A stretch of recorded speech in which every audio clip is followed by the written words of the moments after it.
Hello there and welcome to Point of View. I'm Mark Leishman and this is our usual Friday night fare and looking forward to this immensely tonight. Our program features succession planning, a very difficult area of agribusiness, and it's unique to everyone with a no one-size-fits-all approach to it. And my guest is Matthew Pickering, and he's a rural coach and has a strong rural and sporting background. He's worked with a wide cross-section of agri and business groups, sporting teams, students and community organisations. Now he works in this field of succession planning. His aim is to lead others to be clear about what matters most, their goals, and then to help them develop practical plans and implement them. So Matthew, welcome to the program, to Point of View. And what a big job. Thank you, Mark.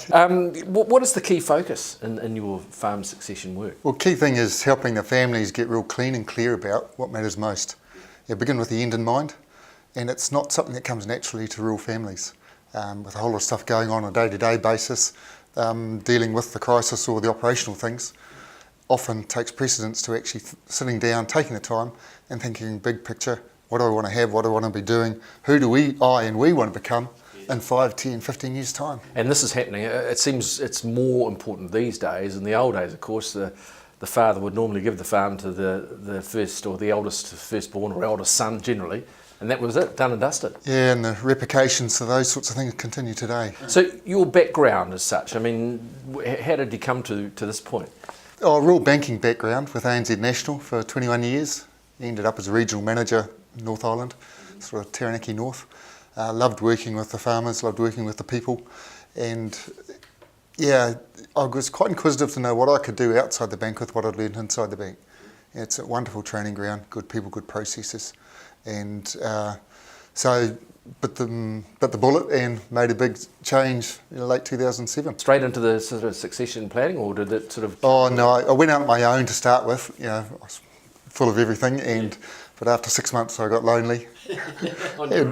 Decided, who else is out there? There's like-minded I can work with. Yeah. So I paired up with some other people who had. And have you sort of developed a process, or? Yeah, I did a lot. So I started working with a few farming families in Canterbury, and they were interested in this. So I did a lot of research and picked up on what happened in Canada, and particularly in the Ontario state.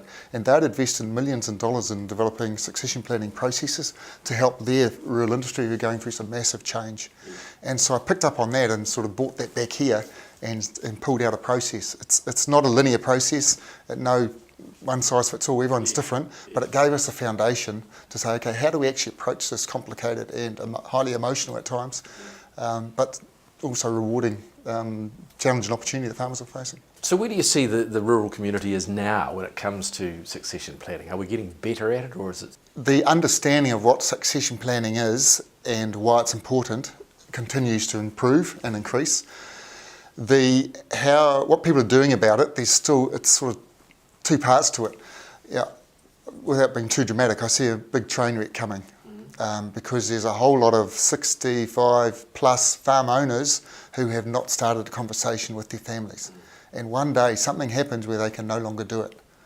And when they turn to their siblings and say, right, who wants to farm this? And they're in their late 30s, 40s, pushing 50 at times, and they've already established their family and their roots, and sorry, mum and dad, not me. And so if that mum and dad can't do it, their choices are limited. And then, of course, probably the farm gets sold, and that's a very stressful time in itself. Yeah, and without the planning by mum and dad, mums tend to have more involvement and more options about what they do past farming. Dads have done that all their lives, 24/7. And if there hasn't been some preparation over time, then if that's taken away from them, well, it's a pretty sad state what happens.